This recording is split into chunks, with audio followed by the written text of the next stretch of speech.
नमस्कार, सुप्रभात। ई media channel देख रहे हैं आप। मैं हूं आपके साथ अभिजीत कुमार। करते हैं आज की खबरों की शुरुआत सबसे पहली बड़ी खबर के साथ, लेकिन उससे पहले आपको इस चैनल को सब्सक्राइब कर लेना है ताकि प्रतिदिन की महत्वपूर्ण खबरें आप तक इसी प्रकार से पहुंचती रहे। सबसे पहली बड़ी खबर आ रही है जहां पर ब्लैक फंगस की चपेट में गुजरात बड़े वैश्विक स्तर पर आ गया है। सिर्फ 4 ही बड़े शहरों में अस्पतालों में लगभग 1100 से ज्यादा मामले दर्ज किए जा चुके हैं। खबर आ रही है गुजरात से, जहाँ पर अभी तक म्यूकरमाइकोसिस के मामलों की सही संख्या पर कोई भी एक विस्तृत डेटा, सरकारी डेटा नहीं आ पाया है। लेकिन वर्तमान में अहमदाबाद, राजकोट, सूरत और वडोदरा शहरों के सरकारी अस्पतालों में इस संक्रमण के पीड़ित लगभग 1100 से अधिक मरीज भर्ती किए गए हैं। वहीं ब्लैक फंगस यानी कि म्यूकरमाइकोसिस को राज्य सरकार ने यहाँ पर जो है महामारी घोषित कर दिया है और यहाँ पर महामारी रोग अधिनियम के तहत बीमारी को अधिसूचित भी कर दिया है।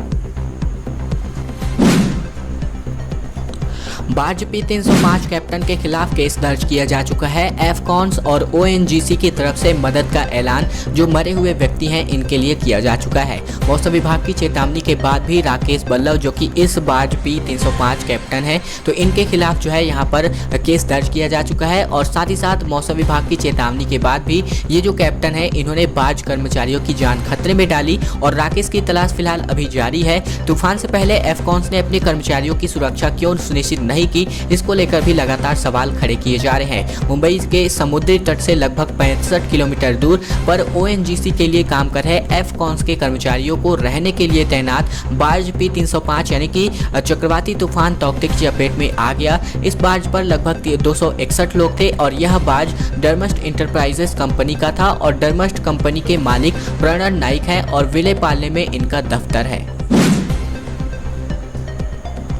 कर्नाटक में 7 जून तक के लिए लॉकडाउन को बढ़ाया जा चुका है। सीएम बीएस येदियुरप्पा ने यहां पर ऐलान कर दिया है। राज्य के मुख्यमंत्री बीएस येदियुरप्पा ने लोगों से अपील की है कि वे बिना वजह के इधर उधर ना घूमें। उन्होंने पहले कहा कि पहले वाले गाइडलाइंस ही यहां पर सेम जारी रहने वाले हैं। कोरोना संक्रमण को लेकर के कर्नाटक सरकार ने 7 जून तक लॉकडाउन बढ़ाने का ऐलान किया है। सीएम येदियुरप्पा ने इस बात की जानकारी दी है। उन्होंने कहा है कि हम लोगों ने सीनियर अधिकारियों और मंत्रियों के साथ बैठक की है। इसमें हम लोगों ने लॉकडाउन पर फैसला किया है और यहाँ 24 मई तक कड़े प्रतिबंध लागू हैं। वहीं विशेषज्ञों की राय के मुताबिक हम इस प्रतिबंध को 7 जून तक बढ़ाने जा रहे हैं। एयर इंडिया के यात्रियों का डाटा जो है लीक हो गया है। 45 लाख पैसेंजर्स के क्रेडिट कार्ड समेत दूसरी जानकारियां प्रभावित हो सकती हैं। सरकारी एयरलाइंस कंपनी एयर इंडिया के मुताबिक डेटा ब्रीच की ये घटना 26 अगस्त 2011 से 3 फरवरी 2021 के बीच की है। इसमें लगभग 45 लाख यात्रियों का डेटा प्रभावित हो सकता है। सरकारी एयरलाइंस कंपनी एयर इंडिया का डाटा लीक होने का मामला सामने आ रहा है। वही कंपनी के मुताबिक इस घटना ने 45 लाख यात्रियों के डेटा को प्रभावित किया है।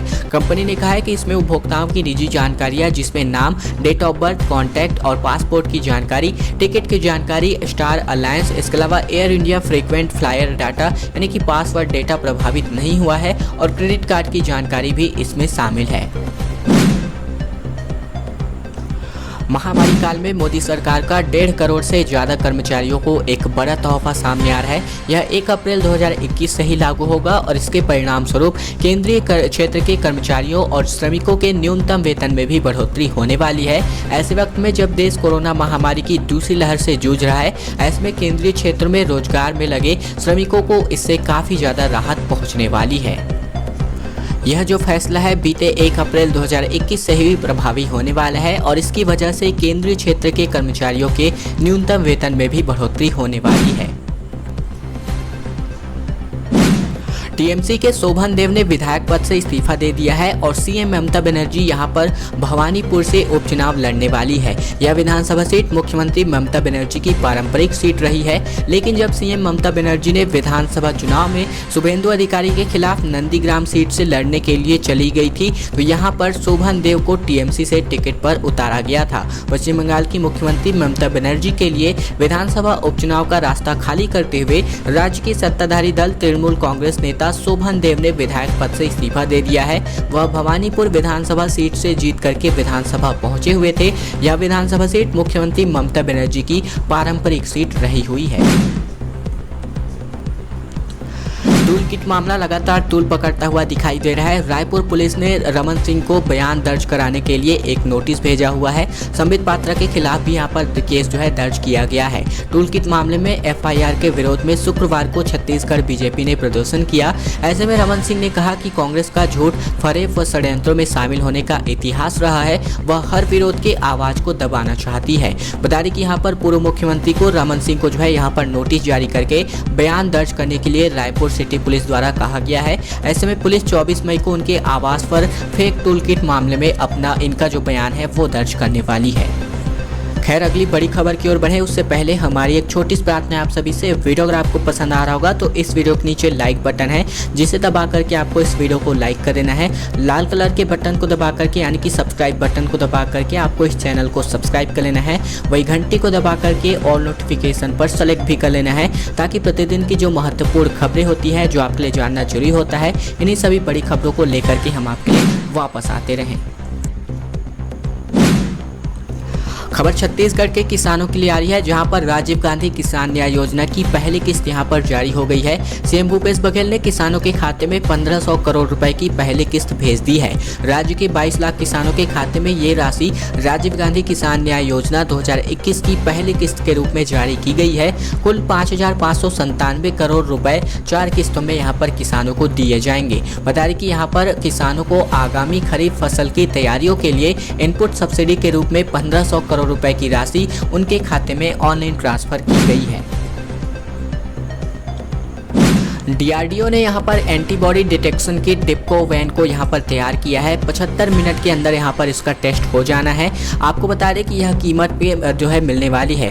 बता दें कि डीआरडीओ के मुताबिक इस किट को दिल्ली के कई अस्पतालों में तकरीबन 1000 मरीजों पर परीक्षण किया गया है। इसके बाद से इसी महीने drugs controller general of India ने इस डिटेक्शन किट को यहाँ पर उत्पादन को मंजूरी दी है। बिक्री को भी मंजूरी मिल चुकी है। एंटी कोविड मेडिसिन 2DG बनाने के बाद से डीआरडीओ ने अब एंटीबॉडी डिटेक्शन किट बनाने का दावा किया है। डीआरडीओ ने डिपोवैन नाम से यह जो वैक्सीन, ये जो किट है, माफ कीजिएगा, दिल्ली की वैनगार्ड लैब के साथ ही मिलकर तैयार करी हुई है। खबर पश्चिम बंगाल हिंसा मामले को लेकर के आ रही है, जहां पर हिंसा के चलते 1 लाख से ज्यादा लोगों के विस्थापन का दावा किया गया है। सुप्रीम कोर्ट अगले हफ्ते इस पर सुनवाई को तैयार हो गया है।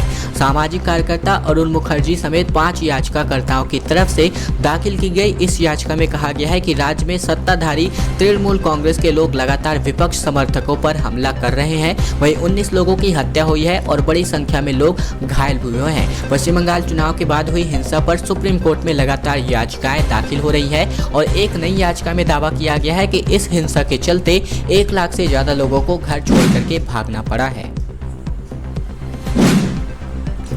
ब्लैक फंगस को लेकर के केंद्रीय स्वास्थ्य मंत्रालय ने राज्यों को तैयारियों की समीक्षा की सलाह दी है। बचने के सुझाव भी यहां पर जारी किए हैं। राज्यों और केंद्र शासित प्रदेशों को आश्वासन दिया गया है कि स्वास्थ्य मंत्रालय स्वास्थ्य national guideline for infection prevention and control in health care facilities को लागू करने के लिए सभी आवश्यक सहायता देने वाला है।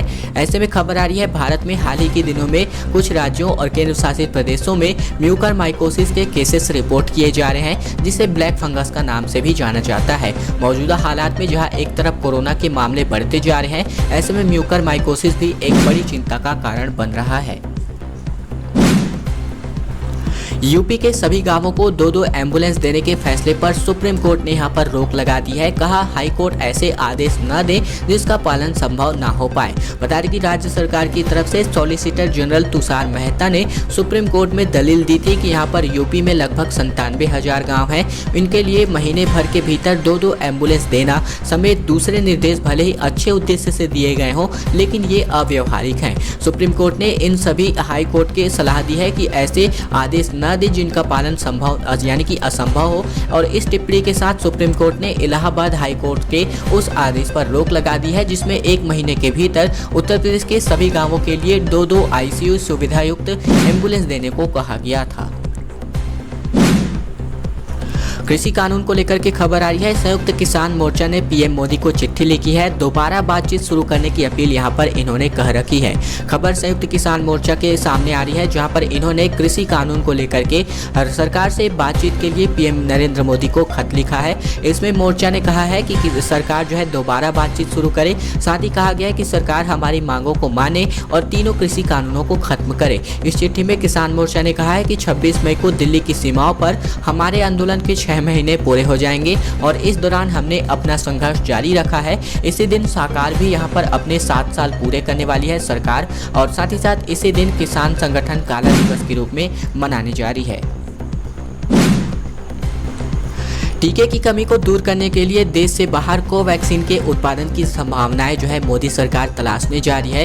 कई राज्यों ने कोरोना टीके की कमी की शिकायत की है। ऐसे में मोदी सरकार देश से बाहर कोवैक्सीन के उत्पादन की संभावनाएं तलाश रही हैं। देश में कोविड-19 टीकों की कमी को पूरा करने के लिए सरकार इनके उत्पादन बढ़ाने की संभावनाओं में है। ऐसे में स्वदेशी रूप से विकसित कोवैक्सीन टीके के लिए भारत से बाहर उत्पादन स्थलों की पहचान करना भी शामिल है। सूत्रों से यह हवाले से खबर आ रही है। लाल किला हिंसा मामले में दिल्ली पुलिस ने अदालत में एक चार्जशीट दायर की है। बता दें कि दीप सिद्धू और लखा सिराना को यहां पर मुख्य आरोपी बताया गया है। दिल्ली पुलिस सूत्रों के मुताबिक किसान ट्रैक्टर रैली के दौरान दिल्ली और लाल किले में हुई हिंसा को लेकर के कुल 48 मुकदमे जो है दर्ज किए गए हैं। ऐसे में पुलिस सूत्रों के मुताबिक ये सभी मुकदमे दिल्ली पुलिस की क्राइम ब्रांच, स्पेशल सेल और लोकल पुलिस ने यहाँ पर दर्ज किए थे। ऐसे में दिल्ली पुलिस की क्राइम ब्रांच ने ट्रैक्टर रैली के दौरान लाल किला पर हुई हिंसा को लेकर के 30 हजारी अदालत में चार्जशीट दाखिल कर दी है। खैर दोस्तों, आज की खबरों का सिलसिला यहीं तक का था। वीडियो अगर आपको पसंद आया होगा तो वीडियो को आपको जरूर से लाइक कर देना है। इसके अलावा आपको इस चैनल को सब्सक्राइब कर लेना है ताकि प्रतिदिन की जो महत्वपूर्ण खबरें हैं नॉन स्टॉप तरीके से आप तक